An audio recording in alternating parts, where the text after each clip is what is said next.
Buenas noches, hermanos. Les damos una cordial bienvenida a esta tarde de culto, miércoles de oración, y los estamos invitando a todos ustedes para que juntos podamos adorar el nombre de nuestro Dios. Hoy tendremos también, como la semana pasada, como invitado al pastor Isidro López. Un servidor se contactó con él y pues le pedimos que por 2 miércoles nos acompañara y él accedió eh, con mucho gusto. Así que hoy vamos también a tener la participación del pastor Isidro López y vamos a iniciar nuestro culto de adoración entonando el himno número 293 que se titula ¿Quieres ser salvo de toda maldad? Tan solo hay poder en mi Jesús. Cantemos con alegría, gozando disfrutando el gozo de la salvación en Cristo Jesús. Cantemos con alegría.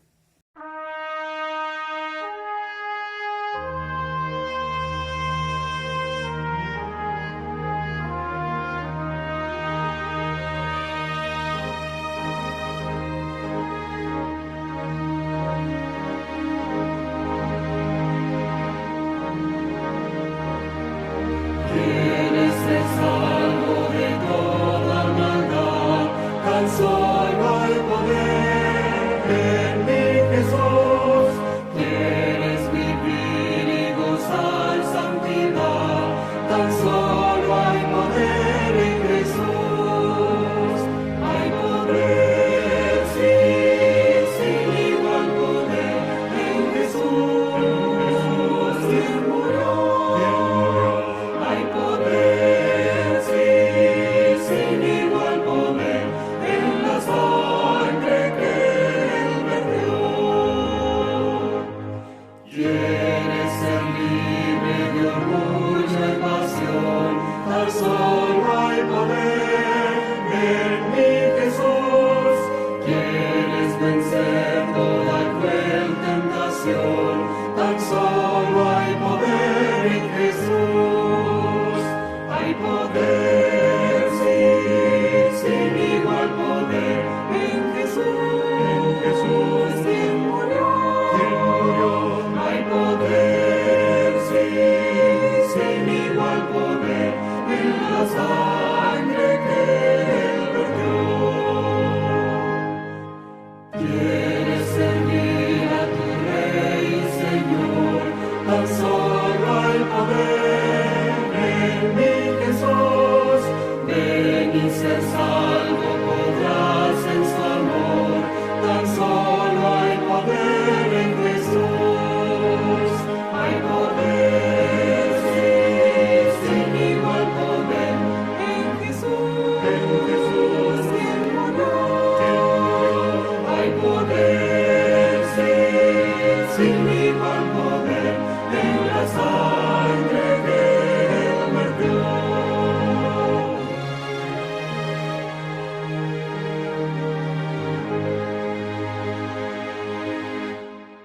Bueno, creo que el himno salió muy bien, lo hemos cantado con fervor, con alegría, y ahora me voy a permitir leer la lectura bíblica que se encuentra en la primera epístola universal del apóstol Juan, en el capítulo 1, versículo 9. Es un versículo muy conocido que dice, si confesamos nuestros pecados, Él es fiel y justo para perdonar nuestros pecados y limpiarnos de toda maldad. Lo que hemos de hacer es confiar en el Señor Jesús, confesar nuestros pecados y confiar en su gracia y en su perdón. Vamos a orar para que enseguida o después de la oración el pastor Isidro pueda empezar su sermón que trae en esta noche. Vamos a orar. Padre nuestro que estás en los cielos, Señor, te damos muchas gracias por tus bendiciones y por tu amor. Gracias porque estamos tratando estos asuntos que son actuales, Señor. Se está hablando mucho acerca de eso. La semana pasada hablamos de salir o no salir de las ciudades y ahora vamos a hablar acerca del juicio investigador. Señor, te pedimos que bendigas al pastor Isidro, que tú lo tomes en tus poderosas manos, lo unjas con tu Santo Espíritu, para que lo que Él predique, Señor, provenga directamente del cielo y pueda ayudarnos a poner nuestra confianza, nuestra mirada en el único que nos puede salvar, que es nuestro querido Salvador Cristo Jesús. Gracias porque eres bueno con nosotros. Acompáñanos, por favor. En el nombre del Señor Jesús lo pedimos todo. Amén. Bueno, hermanos, estamos listos para escuchar la palabra de nuestro Dios. Así que, Pastor Isidro, tiene su tiempo. Hola, ¿qué tal, hermanos? Muy buenas noches. Es un placer saludarles nuevamente para poder estudiar la palabra del Señor. Hoy estudiaremos las buenas noticias sobre el juicio investigador. Es importante recordar que cuando a alguien le dicen que tiene que comparecer ante un juzgado, que va a ser juzgado, esto le causa temor a toda persona a la cual se le da esta indicación. Y es muy raro que si a esta persona se le indica que será llevada a juicio, inmediatamente se pregunte, ¿y por qué debo ir ante el tribunal? A ver, ¿qué fue lo que hice para que me puedan llevar ahí? ¿De qué se me está acusando? Entonces, todas estas preguntas, las personas se las hacen porque ellos dicen, es que estas preguntas me deben ser contestadas en lo que tiene que ver con el juicio investigador, porque si yo voy a ser llevado a juicio, muchas de estas personas se han preocupado, inclusive algunas han llegado a la desesperación y algunas han llegado a la desconfianza de lo que Dios está haciendo por cada una de ellas. Por eso es que es importante que nosotros podamos recordar que el juicio investigador o el juicio preadvenimiento que nosotros como adventistas del séptimo día, en el cual nosotros como adventistas del séptimo día creemos, debe brindar confianza a todas las personas antes que miedo. El juicio preadvenimiento investigador debe brindar calma a las personas antes que zozobra. Y el juicio preadvenimiento debe brindar seguridad a las personas antes que incertidumbre. Porque toda persona que ha confiado en el Señor Jesucristo debe tener la seguridad de que está amparada justamente en Él. Ahora, nosotros cuando vamos al capítulo 7 del libro de Daniel, nosotros encontramos que tanto el capítulo 2, el capítulo 7, el capítulo 8, todos tienen un paralelismo. Cuando uno los puede poner en paralelo, todos hablan en cierta manera de lo mismo, solamente que cada uno de los capítulos va agregando algún elemento que el otro capítulo no mencionó. Por ejemplo, en el capítulo 2 del libro de Daniel, en el sueño de la estatua de Nabucodonosor se presenta a Babilonia, Medo, Persia, Grecia y Roma como parte de unos metales. Y después se presenta la división del imperio de los famosos pies que están constituidos de barro y de hierro. Y después una piedra que viene y lo destruye. Pero si nosotros quisiéramos preguntar, ¿y cuándo va a venir esa piedra? ¿Cuándo esa piedra lo va a destruir? No lo dice, solamente dice, bueno, estarán estos 4 reinos, estos 4 imperios pasarán, este imperio cuarto se va a dividir, etc. Pero cuando uno llega al capítulo 7, por ejemplo, entonces se presentan estos mismos reinos, pero ahora en forma de bestias. De acuerdo al capítulo número 7, dice que la primera bestia era como león, tenía alas de águila, y después una segunda bestia que se alzaba de un lado en lugar del otro, que es la figura del oso. Después tenemos el leopardo famoso, que es también tremendo porque viene con 4 alas, con una velocidad tremenda, y finalmente una cuarta bestia espantosa y terrible. Cuando uno ve el paralelo, 4 metales, 4 bestias, uno dice, bueno, sin duda alguna Daniel está hablando exactamente lo mismo, pero aquí es donde viene lo interesante. Daniel 7 introduce unos elementos que no están en el capítulo número 2, porque el versículo número 9 dice, estuve mirando hasta que fueron puestos tronos, y se sentó un anciano de días cuyo vestido era blanco como la nieve y el pelo de su cabeza como lana limpia, su trono llama de fuego y las ruedas del mismo fuego ardiente. Un río de fuego precedía y salía de delante de él, millares de millares le servían, millones de millones asistían delante de él. El juez se sentó, los libros fueron abiertos, y yo entonces, dice, miraba a causa del sonido de las grandes palabras que hablaba el cuerno. Es decir, viene primero, aquí se introduce lo que no dice el capítulo número 2, aquí se introduce una escena de juicio. Y después como Daniel dice el versículo 15, se turbó, se le dice a partir del versículo 16, el mismo registra, me hizo conocer la interpretación de las cosas. Estas 4 bestias son 4 reinos, después se levantará esto, etcétera, va a seguir. Y entonces viene el capítulo 7 y el versículo 20. Dice, asimismo, acerca de los 10 cuernos que tenía en su cabeza esa bestia espantosa y terrible, y del otro que le había salido delante del cual habían caído 3, y este mismo cuerno tenía ojos y boca que hablaba grandes cosas y parecía más grande que sus compañeros, y yo veía este cuerno, y ahora viene lo interesante, hacía guerra contra los santos y los vencía, y ahora dice, hasta que vino el anciano de días y se dio el juicio a los santos del Altísimo, llegó el tiempo y los santos recibieron el reino. Entonces, cuando uno ve todo esto, uno tiene que preguntarse, ¿de dónde ha sacado la idea Daniel del juicio que justamente está aquí?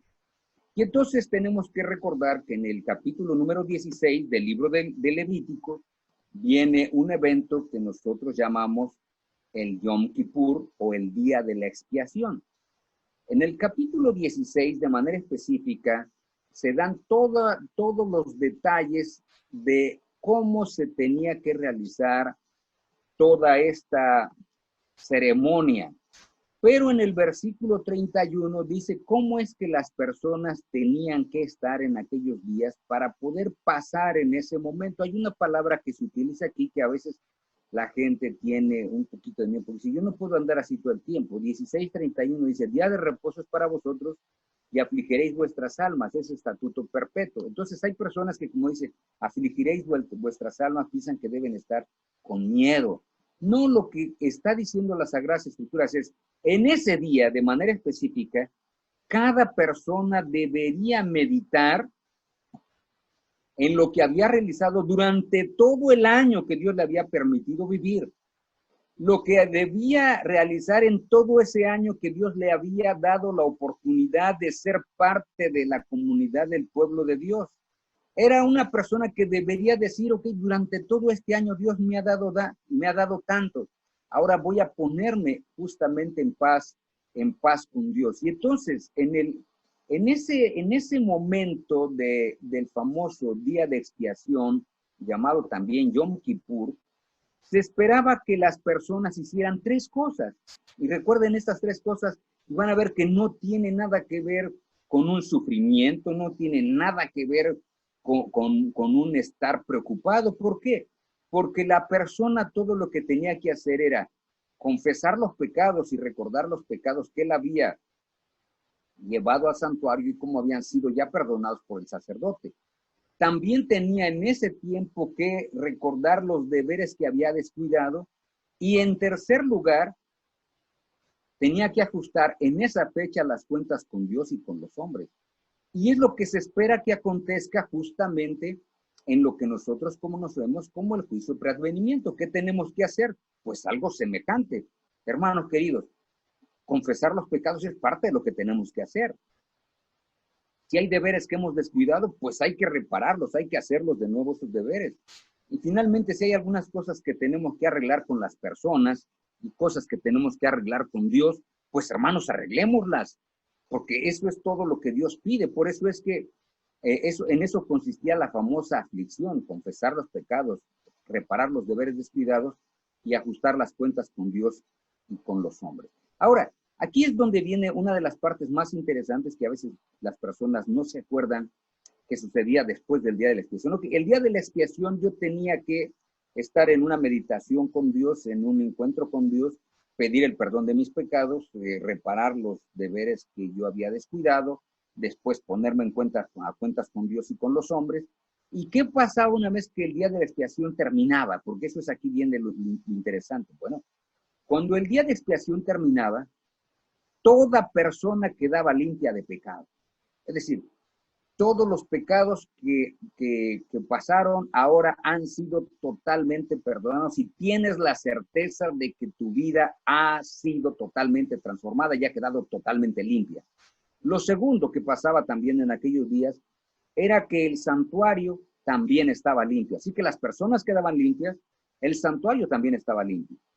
Ahora, la pregunta es, ¿Y por qué entonces esto le causa miedo a algunas personas? Si esto es lo que cotidianamente nosotros tenemos que hacer. Cuando nosotros ofendemos a una persona, ¿qué hay que hacer? Pues estar a cuentas con él. Si ofendemos a Dios, ¿qué hay que hacer? Pues pedir perdón. Entonces, hermanos, no tenemos por qué tener temor. Por eso es que cuando uno va al capítulo número 7, cuando uno está viendo todo este asunto, uno llega a varias conclusiones que son muy importantes que nosotros podamos recordarlas, porque cuando nosotros estamos viendo este capítulo 7, que está conectado a su vez con el capítulo número 8, porque el capítulo número 8, a lo que ya tiene este capítulo 7, después de que menciona el capítulo 2, 4 reinos, el capítulo 7, 4 reinos, el capítulo 8 solamente menciona, de hecho, 3 reinos, un macho cabrío, un carnero, un macho cabrío, y después de que viene esto, dice que surge un gran cuerno que sale, que tiene que ver con la Roma pagana y la Roma papal, una que se extiende de manera horizontal, que es en el caso de la Roma pagana se extiende de manera horizontal, la Roma papal o la Roma religiosa se extiende de una manera vertical.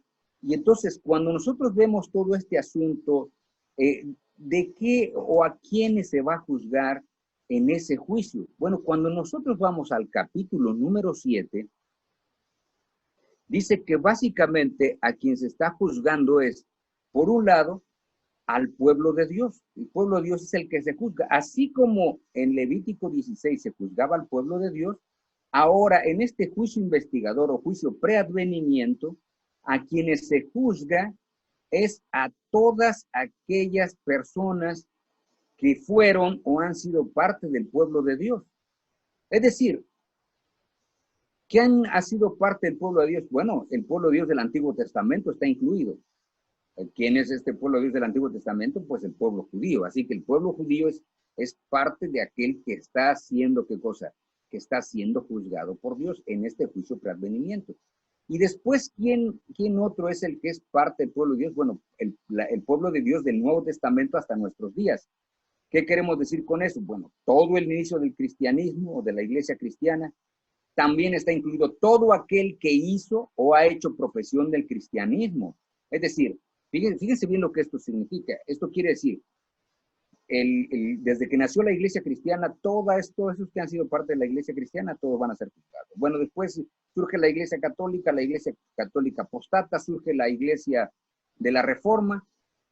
Entonces, bueno, todos ellos que han hecho profesión de fe, todos tendrán que ser juzgados como parte del pueblo de Dios. ¿Por qué? Porque un día profesaron el cristianismo. Así que básicamente todas esas personas están juzgadas. Pero también, ¿a quién más se juzga? Pues también se juzga al cuerno pequeño, que justamente está aquí en las Sagradas Escrituras, porque inclusive la bestia, dice el capítulo número 7, versículo 11, bueno, este está siendo juzgado. El versículo 21 del capítulo 7, vi yo que este cuerno hacía guerra contra los santos y los vencía, hasta que después dice las Sagradas Escrituras, hasta que el anciano de día se dio juicio a los santos del Altísimo, llegó el tiempo y los santos recibieron el reino. Y dijo, así será la cuarta bestia, un cuarto reino diferente de todos los demás reinos, a toda la tierra devorará, trillará, despedazará. Y los 10 cuernos son 10 reyes, y después se levantará ese cuerno pequeño. Entonces, dice el versículo 26, pero se sentará el juez y le quitarán su dominio para que sea destruido y arruinado hasta el fin. ¿De quién está hablando? Pues está hablando de ese cuerno pequeño que el versículo 24 dice, y los 10 cuernos significan que de aquel reino se levantarán 10 cuernos y tras ellos se levantará otro, el cual será diferente de los primeros y a 3 reyes derribará. Y habrá palabras contra el Altísimo y a los santos del Altísimo quebrantará y pensará en cambiar los tiempos y la ley y serán entregados en su mano hasta tiempos y medio tiempo. Es decir, este poder que también aparentemente llega un momento cuando se hace pasar por el pueblo de Dios, este cuerno pequeño persigue en un momento determinado también al pueblo de Dios. Y entonces, ¿cuándo es que empieza o cuándo es que empieza este juicio? Dice, cuando el juez se sienta y le quitan su dominio para que sea destruido. ¿Cuándo es eso entonces? Bueno, el capítulo número 8, que agrega algunos elementos más, dice el versículo número 12 al 14, y a causa de la prevaricación le fue entregado el ejército junto con el continuo sacrificio y echó por tierra la verdad, hizo cuanto quiso y prosperó. Entonces oía un santo que hablaba y otro de los santos preguntó a aquel que hablaba, ¿hasta cuándo durará la visión del continuo sacrificio y la prevaricación asoladora entregando el santuario del ejército para ser pisoteados? Y él dijo, hasta 2300 tardes y mañanas, luego el santuario será purificado. Así que aquí nos dice cuándo es que empieza este juicio. ¿Por qué? Porque este cuerno pequeño también debe ser juzgado. Hizo profesión de que era aparentemente el pueblo de Dios. Y ahora dice el capítulo número 8, que cuando se pregunta, bueno, ¿y hasta cuándo es que va a pasar esto? Hasta 2300 tardes y mañanas, luego el santuario será purificado. Este cuerno pequeño dice, hace guerra contra los santos.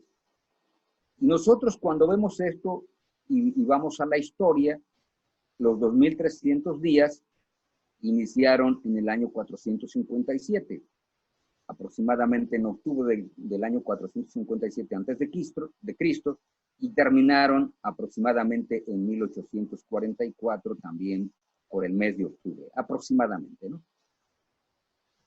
Ahora, si nosotros notamos entonces, ¿cuándo es que empezó el juicio? Bueno, hay otra parte que es mencionada aquí, que ya lo vimos en el versículo 25 del capítulo 7, y serán entregados en su mano hasta tiempos y medio tiempo. Quiere decir que en un momento ese cuerno pequeño que surge, dice aquí, de uno de los vientos, es decir, de uno de los puntos cardinales de la parte occidental, cuando surge, este cuerno pequeño surge como un asunto religioso. Es así como lo presenta el capítulo número 7. El capítulo número 8 presenta que primero surge como un poder político y después se transforma en un poder religioso. ¿Qué es lo que hace? Trata de muda los tiempos, muda la ley. Entonces él crea su propio sistema de perdón de pecados. Por eso es que debe ser juzgado.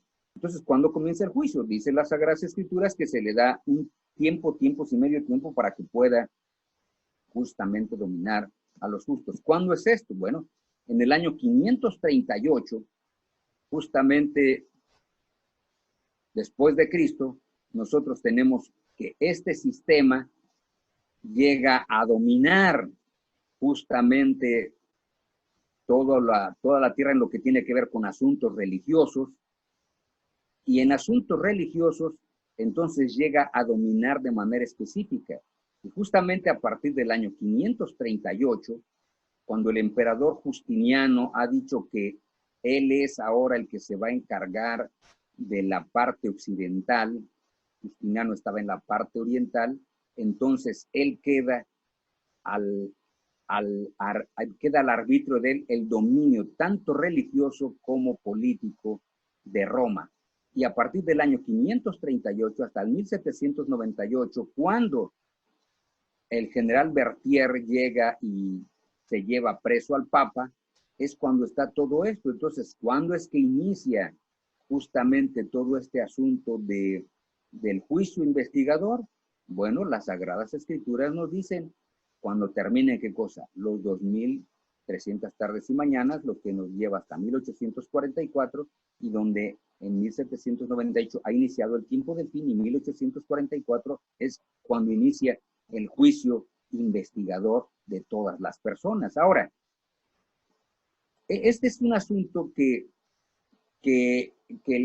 las Sagradas Escrituras nos dicen. El cuerno pequeño hace guerra contra los santos. Sí, hace guerra contra los santos, pero vean lo que dice justamente uno de los pasajes que es el versículo 26 del capítulo 7.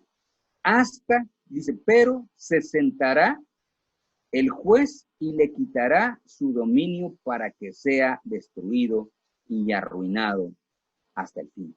Es decir, no es para siempre que va a estar dominando el cuerno pequeño. Por eso es que el versículo 22 del capítulo 7 dice, hasta que vino el anciano de días y se dio el juicio a los santos.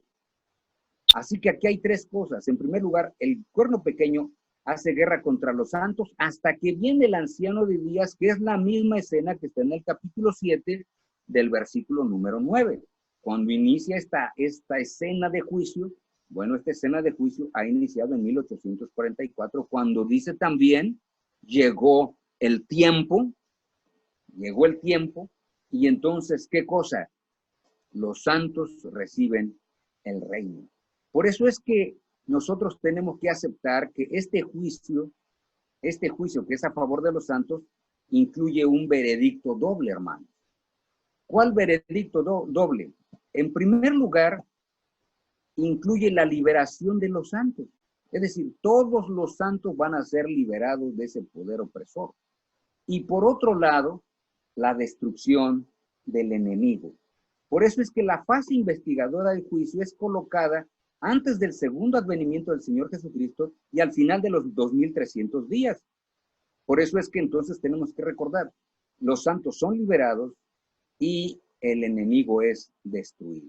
Ahora, hermanos, esto es una noticia realmente extraordinaria porque aquí es donde nosotros tenemos que recordar lo que dice justamente Zacarías capítulo número 3. Por eso es para que podamos ver lo interesante que justamente es esto que viene aquí en las Sagradas Escrituras y que tiene que ver con la salvación de las personas. Y por eso es que nosotros debiésemos tener confianza. Capítulo número 3 del libro de Zacarías, versículo 1. Fíjense bien, porque aquí es donde vienen las buenas noticias del juicio investigador o el juicio preadvenimiento. Dice, me mostró al sumo sacerdote Josué, el cual estaba delante del ángel de Jehová y Satanás estaba a su mano derecha para acusarle. Fíjense bien, hermanos. Aquí está Josué, quien es el sumo sacerdote, y está el enemigo de Dios, Satanás está a su mano derecha para acusarlo.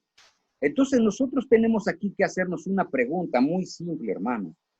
¿Qué ha hecho Josué para poder ser justificado? La respuesta es, no ha hecho nada. Él no ha hecho nada para que pueda ser justificado, y por eso es que dice, y dijo Jehová a Satanás, Jehová te reprendo, Satanás, Jehová que ha escogido a Jerusalén te reprenda. ¿No es este un tizón arrebatado del incendio? Y Josué estaba vestido de vestiduras viles y estaba delante del ángel. En primer lugar dice, Josué es un tizón arrebatado del incendio, es decir, es un tizón que estaba por consumirse, pero no se ha consumido, así que hay que sacarlo para que pueda vivir. Y hermanos queridos, estas son las buenas noticias, porque todos nosotros somos como tizones arrebatados del incendio, justamente listos para vivir en las manos del Señor. Hermanos, esas son las buenas noticias. Josué no hizo nada que lo recomendara delante de Dios. ¿Qué es todo lo que Josué tenía? Una gran necesidad de un Salvador. Por eso es que es importante. Después dice las Sagradas Escrituras en el capítulo número 3 y el versículo 4, y habló el ángel y mandó a los que estaban delante de él diciendo, quitadle esas vestiduras viles. Y él le dijo, mira que he hecho quitar de ti tu pecado y te he hecho vestir de ropas de gala. Pónganle una mitra limpia sobre su cabeza, y pusieron una mitra limpia sobre su cabeza y le vistieron las ropas. Y el ángel de Jehová estaba en pie. Ahora fíjense bien, es por esto que es grandiosa las Sagradas Escrituras, porque dice, toda persona debiese tener la confianza de que si ha pecado, su necesidad es la que le lleva al Señor Jesucristo, quien ha muerto por él en la cruz del Calvario, y por lo tanto le puede vestir de nuevas ropas, hermanos. Eso es lo grandioso del mensaje del Evangelio. Y esas son las buenas noticias. Hermano querido, el Señor Jesucristo te ha vestido de ropas de gala. No has hecho nada, hermano, para que el Señor te haya vestido de ropas de gala. No he hecho nada para que el Señor me vista de ropas de gala, porque no he hecho nada. Pero el Señor Jesucristo ha hecho todo para que yo pueda justamente ser parte de los salvos. La única manera en que yo me pueda perder, hermanos, y fíjense, por esto es aquí lo importante. Jesús está de parte del pueblo de Dios, hermanos, y la única manera de que yo pueda perderme y pueda hacer que el sacrificio del Señor Jesucristo no sea efectivo en mi vida, es que me ocurriera lo que dice San Mateo capítulo número 22. Porque en el capítulo número 22 del Evangelio, según San Mateo, Y en el versículo número 11 dice, y entró el rey para ver a los convidados. Recuerden, estamos aquí hablando de la gran boda. Todos habían sido convidados. Era una ceremonia extraordinaria. Todo estaba bien. El único problema es que todas las personas habían sido vestidas con las mismas ropas. Nadie llevaba sus ropas. Pero había un problema, y el único problema es que cuando entra el rey para ver a los convidados, vio un hombre que no estaba vestido de boda. ¿Cómo es que este hombre estaba allá adentro, hermanos? Es que un día, cuando él entró, se puso la ropa, pero después de que vio a todos los demás iguales, él pensó que podía ser diferente y se quitó las ropas. Y por eso dice las Sagradas Escrituras, cuando entra el rey, le dice, amigo, ¿cómo entraste aquí sin estar vestido de bodas? Mas él enmudeció. La única manera, fíjate bien, la única manera de que tengas sufrimiento en este juicio investigador, la única manera es de que te quites la ropa que el Señor Jesucristo ha colocado justamente en tu persona. Esa es la única manera, hermano. No hay otra forma, porque el Señor Jesucristo ya te vistió. Tienes la ropa de justicia del Señor Jesucristo colocada en tu vida. Y si ya la tienes, hermano, el Señor Jesucristo está de tu parte. Él está de parte de su pueblo, así como estuvo del lado de Zacarías, está de tu lado también. Y entonces, ¿a qué te lleva que esté el Señor Jesucristo de tu lado? A que aceptes el sacrificio de Jesús realizado en la cruz del Calvario. Porque tienes que recordar, no es lo que tú has hecho o lo que has dejado de hacer para que la salvación te sea otorgada por el Señor. Es que la salvación no está centrada en el ser humano. La salvación está centrada en el Señor Jesucristo. Fíjate bien lo que he dicho. No es lo que el ser humano ha hecho o dejado de hacer, porque la salvación no está centrada en el ser humano. La salvación está centrada en el Señor Jesucristo. ¿Tú has confiado en el Señor Jesucristo? ¿Te has confiado en el Señor Jesucristo? Ten la seguridad de que tú eres parte de los redimidos. Y no importa si tu nombre pasa ahora, pasa después, no tienes por qué angustiarte, porque tu vestimenta es la vestimenta que el Señor Jesucristo ha colocado en tu vida. Recuerda esto, solo Cristo puede llevar a la oveja perdida en sus brazos y hacer fiesta porque la encontró. Y solo Cristo puede vestir a todo hijo pródigo con la vestimenta de justicia. Solamente el Señor Jesucristo puede venir al pródigo con la vestimenta de justicia. Por eso es que en este juicio por advenimiento, nosotros ya estamos vestidos con la ropa de justicia. Somos como el hijo pródigo, llegamos otra vez a la familia y el Señor Jesucristo nos puso la vestimenta. Y esa vestimenta es una vestimenta que viene tejida directamente del cielo. No tiene, dice Elena de White, ni un hilo humano. Es la vestimenta que el Señor ha colocado en cada una de las personas. Esas son las mejores noticias, hermano. Son las mejores noticias. Por eso es que aquí quisiera recordarte lo siguiente. Las personas no se van a perder por algunos actos de pecado que cometan, porque todo acto de pecado será perdonado. Yo quisiera llamar tu atención a un texto que es uno de los más interesantes, de los que más me gustan a mí en las Sagradas Escrituras, que muchos de nosotros lo conocemos, porque está en la primera epístola del apóstol San Juan, primera de Juan capítulo 1, versículo 9. Dice, si confesamos nuestros pecados, Él es fiel y justo para perdonar nuestros pecados y limpiarnos de toda maldad. Hermano, es exactamente lo mismo que el pueblo hacía cuando venía el día de la expiación. El ser humano, recuerda, tenía que hacer básicamente 3 cosas. Recuerda siempre esto. Tenía que confesar sus pecados, reparar los deberes descuidados y ajustar las cuentas con Dios y con los hombres. ¿Qué tienes que hacer hoy? Exactamente lo mismo. Por eso es que el apóstol San Juan nos recuerda, si confesamos nuestros pecados, Él es fiel y justo para perdonar nuestros pecados y limpiarnos de toda maldad. Y después todavía agrega el mismo apóstol Juan, hijitos míos, estas cosas os escribo para que no pequéis. Recuerda, hermano, mientras nosotros estamos en este mundo, Dios desea que tú y yo no pequemos. Ese es el gran deseo de Dios, porque ese es el gran deseo de Dios. Lo lamentable es que somos seres humanos y a veces pecamos, a veces cometemos actos de pecado. Pero esos actos de pecado, dice las Sagradas Escrituras, si alguno hubiere pecado, abogado tenemos para con el Padre, a Jesucristo el Cristo. No importa qué tan grande sea tu pecado. No importa qué tan terrible sea lo que hayas hecho. No importa. Tu pecado puede ser perdonado. Cuando tú y yo vamos a las Sagradas Escrituras, vemos el caso de un hombre llamado Manasés. Uno de los hombres más terribles que nosotros encontramos justamente en las Sagradas Escrituras es Manasés. Un hombre terrible. O sea, cuando decimos terrible, es justamente terrible.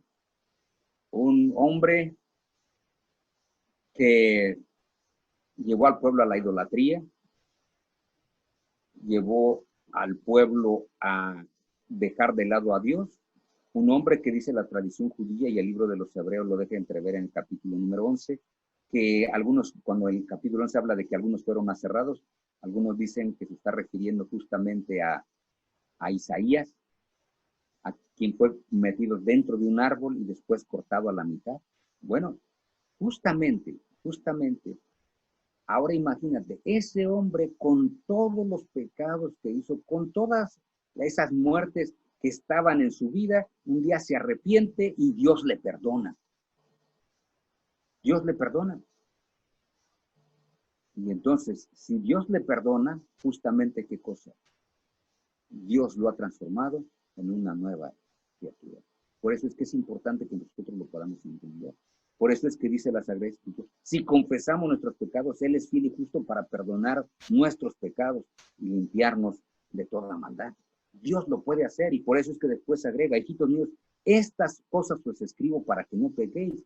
Y si alguno hubiere pecado, abogado tenemos para con el Padre a Jesucristo el justo. Es decir, no es, recuerda esto siempre, no es que nosotros tengamos permiso para pecar, hermano, no es eso lo que estamos diciendo. Lo que estamos diciendo es que si un día tú cometes errores, que si un día yo cometo errores, el Señor puede perdonar tus pecados. Eso es lo que estoy diciendo. Y entonces Dios quiere perdonar tus pecados, porque Dios lo quiere hacer. Dios los quiere perdonar. ¿Y qué es lo que tienes que hacer? Pues confesar tus pecados. En este momento, hermano, para poder ser parte del pueblo de Dios, ¿qué tuviste que hacer? Aceptar que eras un pecador, confesar tus pecados y aceptar que Jesús fuera tu Señor y tu Salvador. Viniste, te bautizaste y ahora eres una nueva criatura. Hermano, ¿por qué tienes que tener miedo al juicio? Si está de tu parte el Señor Jesucristo, no tienes por qué tener miedo, esas son las buenas noticias. Todo acto de pecado será perdonado. Hermano, la única manera, y escucha bien esto, la única manera es de que tú te llegues a perder, es si tú vives en un estado de pecado. No es lo mismo un acto de pecado que un estado de pecado. El acto de pecado es aquel que cometes porque no querías hacerlo, porque a veces lo hiciste pensándolo, pero lo cometiste.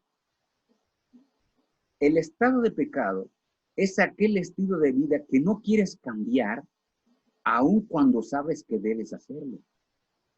Fíjate bien, tenemos otro hombre en las Sagradas Escrituras que cometió actos pecaminosos que son terribles, que quizá nosotros no hemos cometido.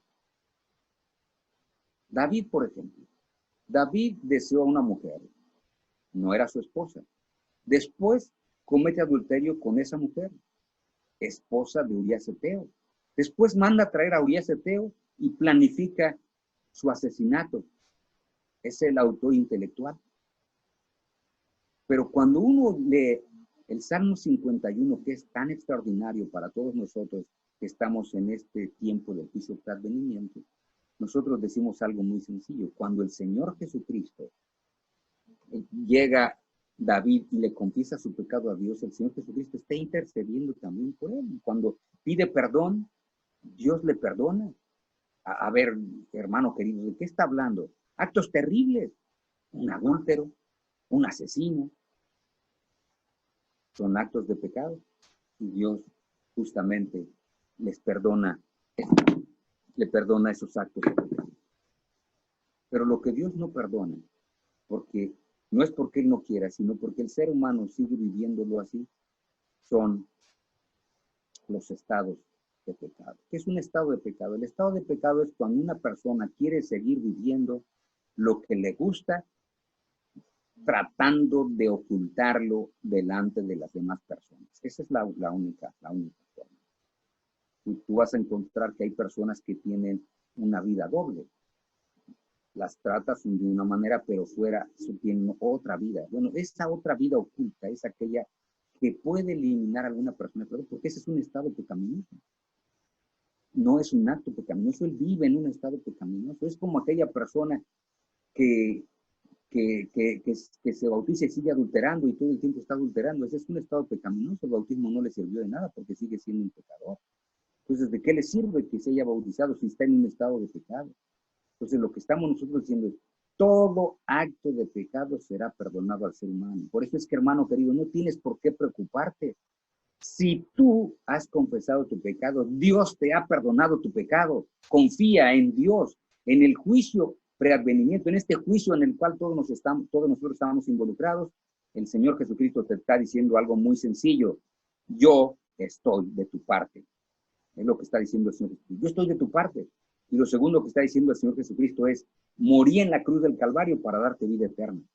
Hermano, ¿crees esto? Si tú lo crees, entonces tienes que tener justamente seguridad en este momento tan difícil. Por eso es que, fíjense bien, David lo entendía este asunto del juicio, y lo entendía tanto que cuando escribe el Salmo 7, en el versículo 6, él dice lo siguiente: levántate, Jehová, en tu ira, álzate en contra de la furia de mis angustiadores, y despierta en favor mío el juicio que mandaste.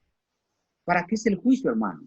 El juicio es algo que está a tu favor, porque en este juicio todo lo que Dios espera es declararte a ti, declararte a mí, perdonado y salvo, porque aceptaste a Jesús como tu Salvador personal. Eso es todo, hermano. Por eso es que no debes sufrir en este juicio preadvenimiento, no debes sufrir ni debes estar angustiado. Al contrario, lo que debes decir es, Señor, alabado sea tu nombre, porque en este momento, antes de que vengas, me concedes el perdón de mis faltas. Soy uno de tus hijos al cual has vestido con las ropas de justicia. Y entonces puedes decir, despierta en favor mío el juicio que mandaste. Hermano querido, Dios está dispuesto a perdonar cualquier pecado que tú cometas. No importa lo terrible que haya sido. Dios está dispuesto a perdonar tu pecado. A veces, hermano, nosotros sufrimos porque pensamos que Dios nos va a culpar de nuestras faltas. Déjame terminar con algo que me pasó hace muchos años atrás cuando estaba estudiando, porque a veces nos angustiamos por lo que no sabemos. Fíjate bien, y esto ilustra muy bien lo que estoy diciendo acerca de este juicio preadvenimiento. Resulta que yo estaba estudiando la secundaria, así que tiene muchos años atrás, y mientras estaba estudiando la secundaria, un día la orientadora viene y me dice, me da un recado, me dice, sabes, entrégaselo a tu mamá porque está citada para que venga a tener una reunión conmigo. Y inmediatamente lo primero que pensé es, ¿qué hice como para que mi madre sea citada para que venga a hablar con la orientadora?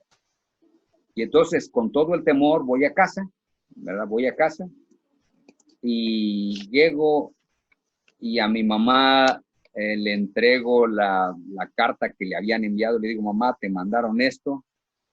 Y entonces mi mamá abre el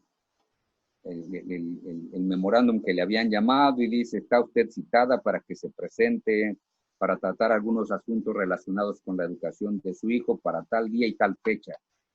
¡Wow! Yo conocía bastante bien a mi mamá. Mi mamá era una de las personas que tenía mucha tolerancia, mucho amor, mucho cariño, pero lo que menos le gustaba es que hicieras alguna cosa que no estuviera acorde con lo que tenías que hacer. Por ejemplo, yo iba a la escuela, tenía que estudiar. Si yo no estudiaba, entonces eso es lo que ella me recriminaba. O sea, ella no me decía, oye, vas a la escuela a aprender, tienes que aprender. Entonces yo decía, híjole, ¿por qué la citarían? Y entonces empecé, fíjate bien, empecé a hacer una introspección. Yo empecé a sufrir por un asunto porque no sabía qué es lo que le iba a decir la orientadora a mi mamá. Y entonces empecé a sufrir. Yo decía, ¿pero qué es lo que hice? A ver, no, nunca me he peleado dentro de la escuela, nunca he dicho groserías dentro de la escuela, nunca he hecho esto dentro de la escuela. Yo no era un chico adventista, pero sufría por todo aquello que decía, quizá lo hice. No, si he pasado todas mis materias, o sí empecé a hacer una valoración de toda mi vida escolar. Y entonces mi madre nada más me dijo algo muy sencillo, ¿sabes? Voy a ir a la junta No sé por qué, ¿sabes por qué me están citando? Le dije, no, mamá, no sé por qué me están citando, pero tienes que ir. Y mi madre me dijo, muy bien, voy a la junta, solamente que voy a ver de qué es y dependiendo de lo que sea, luego nos arreglamos. Ahora imagínate, cuando luego nos arreglamos. Yo sentía que me iban a juzgar por un asunto, no sabía por qué, y yo quedé con todas esas dudas esos días antes de que llegara la reunión de mi mamá con la orientadora. Pasaron esos días y finalmente llegó la fecha. Yo entraba a las 7 de la mañana, mi mamá tenía la junta a las 10 de la mañana, así que yo me fui a clases a las 7 de la mañana. La clase de las 7 no supe ni de lo que hablaron, ni la de las 8, ni la de las 9, porque yo sabía que mi mamá a las 10 de la mañana iba a estar ahí para que le pudieran decir la orientadora qué es lo que había pasado. Y entonces llego ahí con mi mamá después y me dice, ¿sabes? No era para condenarte que me llamaron para felicitarme por el tipo de hijo que eres. Descansé. Hermano querido, eso es lo que estoy diciendo que es el juicio. El juicio no es para condenarte, hermano. Pero tú tienes que recordar, yo no sabía, porque la orientadora no me había dicho que iba a hablar con mi mamá, pero a ti, mi hermano, y a mí ya nos dijo Dios que si nosotros nos hemos vestido de la ropa de justicia del Señor Jesucristo, no tenemos por qué tener miedo en este tiempo en el cual nosotros nos encontramos viviendo. No tenemos por qué tener miedo. Tenemos que tener confianza y decir, Señor, despierta en favor mío el juicio que mandaste, porque es a mi favor. Señor, solamente lo que va a pasar con este juicio es que me vas a declarar inocente y me vas a dar, cuando vengas, la corona de la vida. Hermano querido, te invito para que tengas esta confianza en el Señor y para que tengas la alegría de las buenas noticias del juicio investigador. El juicio investigador está de tu parte. Es a tu favor porque eres uno de los hijos de Dios. Así que si este, hermano, es tu propósito de que Dios siempre te mantenga en su pueblo, quisiera invitarte para que ahí donde estás inclines tu cabeza para poder orar, que Dios siempre te mantenga fiel hasta que Él venga y nos lleve con Él a la patria celestial. Inclina tu cabeza. Vamos a orar. Querido Padre que estás en el cielo, te damos gracias, Señor, porque el juicio es a nuestro favor, Señor. No es para condenarnos, es para declarar nuestra inocencia. Gracias, Padre, porque así como al sumo sacerdote Josué le vestiste de nuevas ropas, a nosotros también nos has vestido de las ropas de justicia. Y gracias, Señor, porque el Señor Jesucristo está dispuesto para salvarnos. Gracias porque tenemos abogado para con el Padre, a Jesucristo el justo. Ayúdanos a recordarlo todos los días, Señor. Y que esto nos dé la confianza de que no importa el pecado que cometamos, podamos ir y recibir el perdón. Oh Dios querido, manténnos siempre del lado de la justicia, aunque los cielos se desplomen. Y Padre, que cuando Cristo Jesús venga, nos dé la corona de justicia que ha prometido a todos aquellos que anhelan que Él venga pronto para llevarlos a casa, para estar con Él para siempre. Dios querido, te lo suplico en el nombre santo de Jesús. Amén. Después de escuchar este tema tan interesante, sin duda alguna que nuestros ojos están puestos en Cristo Jesús. No hay ningún otro camino de salvación más que nuestro Señor Jesucristo. Para afirmar eso en nuestro corazón, vamos a cantar el himno final, himno número 296, comprado con sangre por Cristo. Vamos a cantarlo con fervor, sabiendo que nuestra salvación está asegurada en la persona de nuestro Señor Salvador, Cristo Jesús. Vamos a cantar con alegría.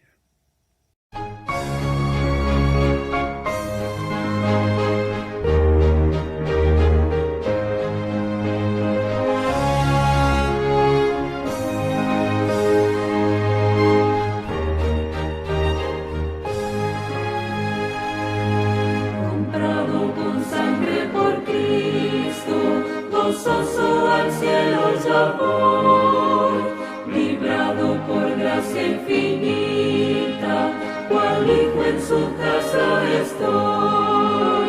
Por él, comprado con sangre yo soy, con él, con Cristo al cielo yo voy.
Vamos a terminar, hermanos, este culto de adoración con una oración.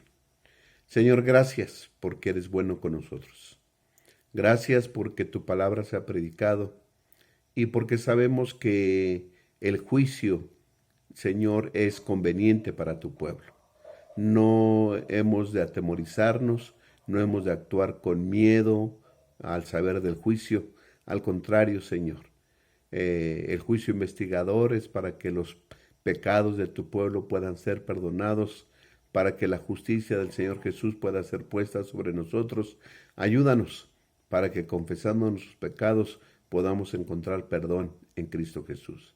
Guíanos, dirígenos y permite, Señor, que muy pronto, al contemplarte venir en gloria, podamos alzar nuestros brazos al cielo y decir: ese es nuestro Dios, lo hemos esperado y nos salvará. Bendito sea tu nombre, Señor. Todo lo pedimos y todo lo agradecemos en el precioso nombre de Cristo Jesús. Amén. Que Dios nos bendiga, hermanos. Bendiciones para usted y para toda su familia. Gracias.